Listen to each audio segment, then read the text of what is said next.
বাংলাদেশের সুপারস্টার শাকিব খানের আপকামিং সিনেমার নাম শাহেনশা, যার একটি টিজার প্রথমেই এসে যায় এবং এই সিনেমাটি প্রযোজনা করছেন শাপলা মিডিয়ার কর্ণধার সেলিম খান। আর এই সিনেমাটির পরিচালক শামীম আহমেদ রনি জানান এই সিনেমাটি আনকাট সেন্সর পেয়ে গেছে।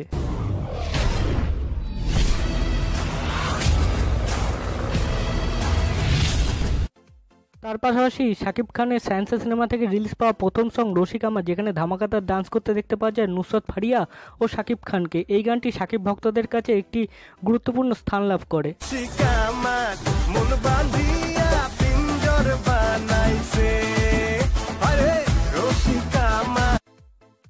কিন্তু সিনেমাটি আনকাট সেন্সর পাওয়ার পরে এই সিনেমার প্রযোজনা প্রতিষ্ঠান শাপলা মিডিয়ার কর্ণধার সেলিম খান জানান আগামী 23 তারিখ থেকে শুরু হতে চলেছে ভারতীয় আইপিএল, তাই রোজা ঈদেই এই সিনেমাটি মুক্তি দেওয়া হবে বলে সিদ্ধান্ত নেওয়া হয়েছে। ফলে এই নিউজটি শোনার পর শাকিব ভক্তরা হতাশ হয়, কিন্তু সেই হতাশা দূর করতে শামীম আহমেদ রনি জানান আগামীকালই আসতে চলেছে এই সিনেমার দ্বিতীয় সং প্রেমের রাজা বর দিয়ে যা।